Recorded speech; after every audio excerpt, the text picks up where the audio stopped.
Sljedeća bitna stvar koja se često u programerskoj tehnici koristi jesu takozvana odlučivanja ili grananja.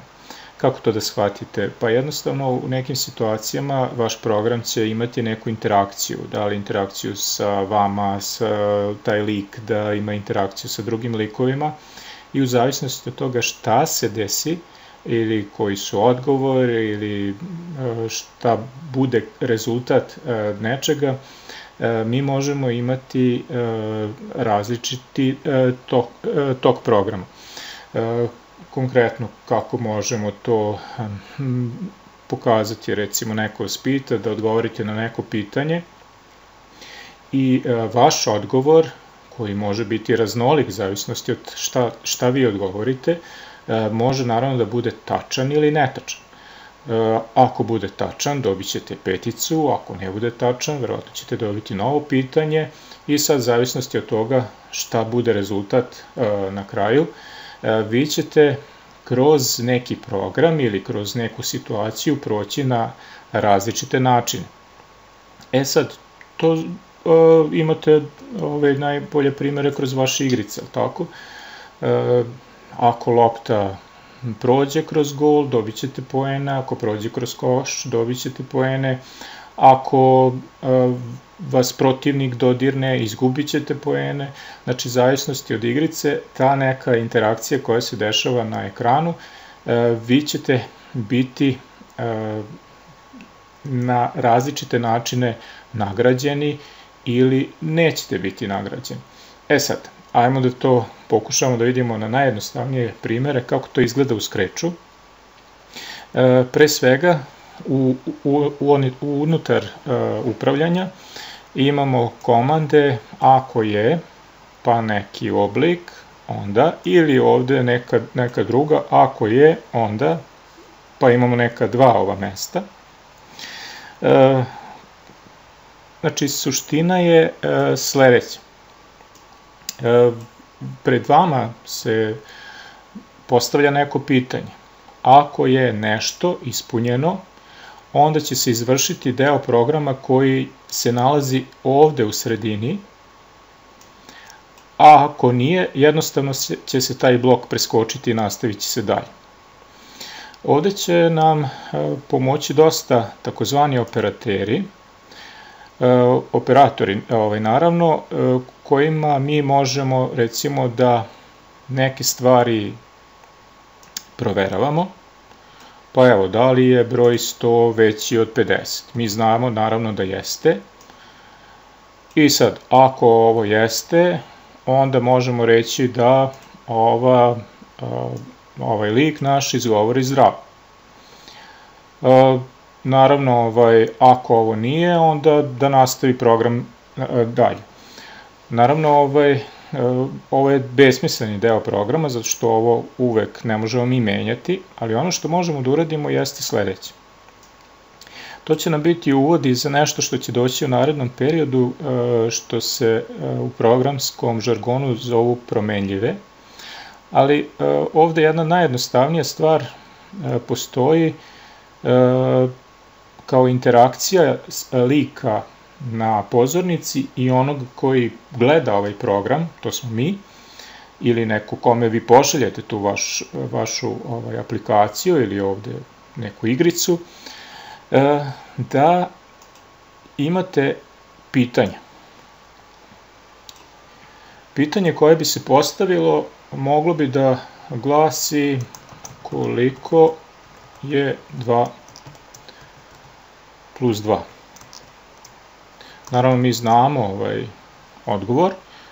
Kad bi pustili ovaj program, evo kako to izgleda.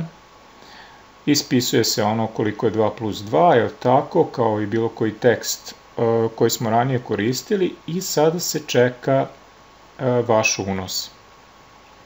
Vaš unos može biti bilo šta, ili bilo koji broj, ili tačan broj.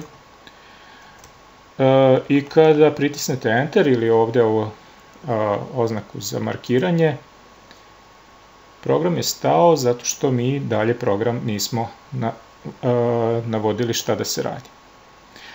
Ono što treba da znate jeste sledeći.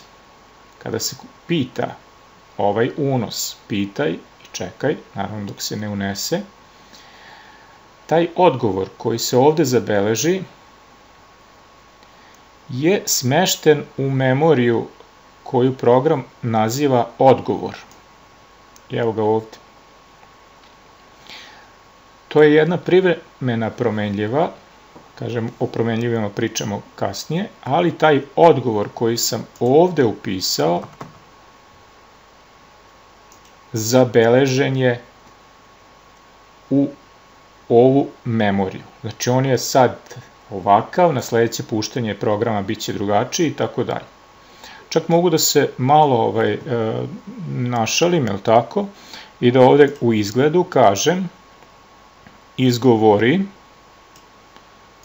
ali ne zdravo tokom 5 sekundi, nego izgovori upravo ovaj odgovor. Znači, pitaće me nešto, a ja ću da izgovorim to što je upisano. Puštam, koliko je 2 plus 2, ja ako napišem 4 i pustim program, ovaj ovde sad deo izgovori odgovor tokom 5 sekundi, završio se upravo sad.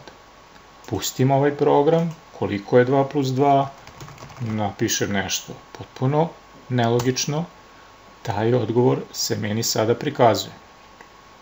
E sad, dolazimo do one suštine. Pa ja bih voleo da se taj odgovor proverava. Da vidimo ovako, operateri, da li je ovaj odgovor jednako sa čime? Pa za ono što ja znam da je tačan odgovor. 4. Ja ću ovako, malo sad ovo sklonim sa strane. Znači, ovo mi je operator koji će proveriti da li je sadržaj onog što sam ja ukucao jednako sa 4. I sad, iz upravljanja biram grananje. Ako je odgovor jednako 4, ili ovako, bit će mi još bolja situacija, da predvidim odmah dve stvari. Ako je odgovor tačan, da se ovde pojavi nešto što će biti pokazano na ekranu, ili ako nije 4, znači bilo šta drugo, onda će biti ovo ovde. I logično mi je da ja ovde sad uradim dve stvari. U izgledu, da kažem izgovori tačno, ako je tako, evo, može neka traje to 5 sekundi, ako mi je ovaj deo tačan, ako ovo nije tačno, znači ako ja odgovorim sa 5, da li je 5 jednako 4? To je naravno nije, ovaj deo će se preskočiti, nego će se odgovoriti ovo što je ovde naznačeno kao moj neki predviđeni odgovor u toj situaciji.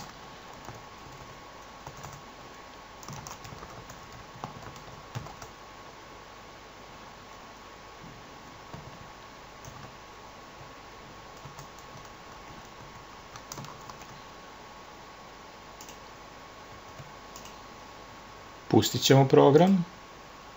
Koliko je 2 plus 2? Ja ću odgovoriti evo sad 4.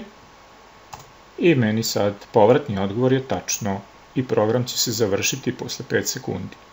Neće mi izgovoriti ovo drugo nije tačno, možeš bolje. Ako pustim program i ovde napišem nešto drugo, što je različito od 4, znači ne ispunjavam ovaj uslov, ovaj deo ovde će se preskočiti i pustit će se ova komanda iz ovog drugog dela. Potvrđujem odgovor, nije tačno, možeš bolje. Kada bi sada povezali neke stvari sa onim što smo radili iz kornjače grafike i ponavljanja, ja bih mogao ovde da napravim nekoliko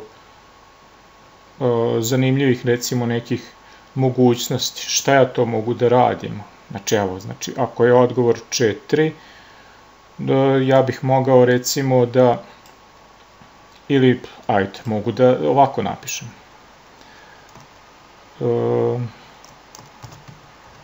koju figuru da nacrtam. Trougao ili kvadrat. I sad, kao jedna dopuna, upiši 3 ili 4. I sada ću ja ovako napraviti program koji će uraditi sljedeću stvar. Prvo, pitaće me i odgovor će biti zapamćen, jel tako, u ovom nekom delu koji se zove odgovor. Ali će praviti se provjera. Da li je odgovor 3, to je jedna varijanta, i druga, evo mogu čak i ovo da kopiram, da li je odgovor 4.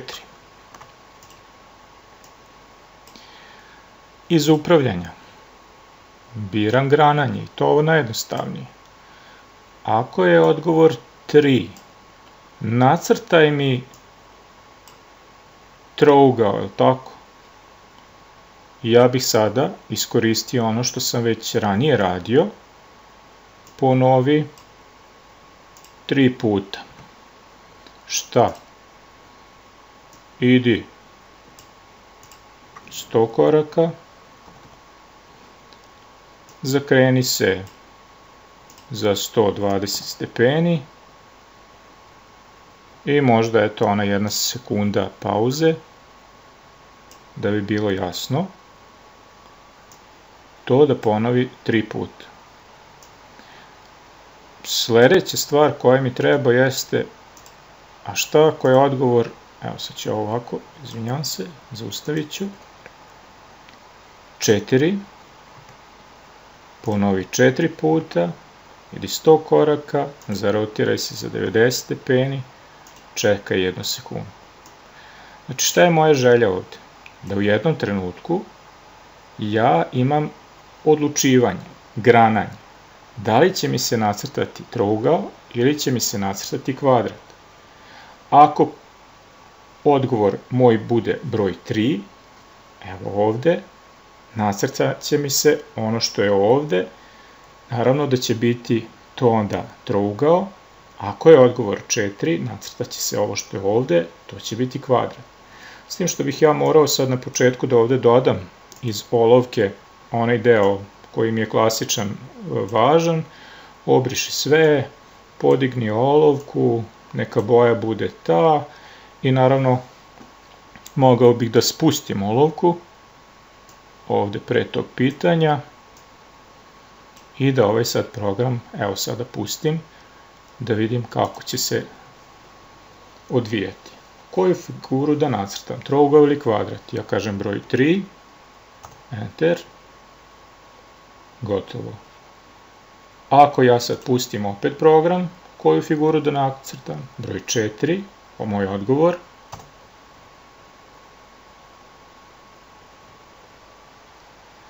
znači program je završio u jednoj situaciji, zavisnosti toga šta smo mi upisali, nacrtan mi je trougao ili mi je nacrtan kvadrat. Znači to je deo koji je važan za pre svega odlučivanje, grananje, a evo delimično smo se dotakli i promenljivih, odnosno ovdje pitanja i odgovor i operatora koji proveravaju da li je taj odgovor identičan sa nekom vrednošću koju mi zamislimo, i zavisnosti od toga da li to jeste, odvija se sve ono što se nalazi unutar tog dela koji mi smo obeležili deo programa koji želim da se odvija ako je taj moj odgovor jednak sa nekom vrednošću koju sam definisao ranije. Na sličan način, kažem, i kasnije ćemo u programima imati komplikovanija odlučivanja, zato nam je ovo važno za sada da znamo. Hvala.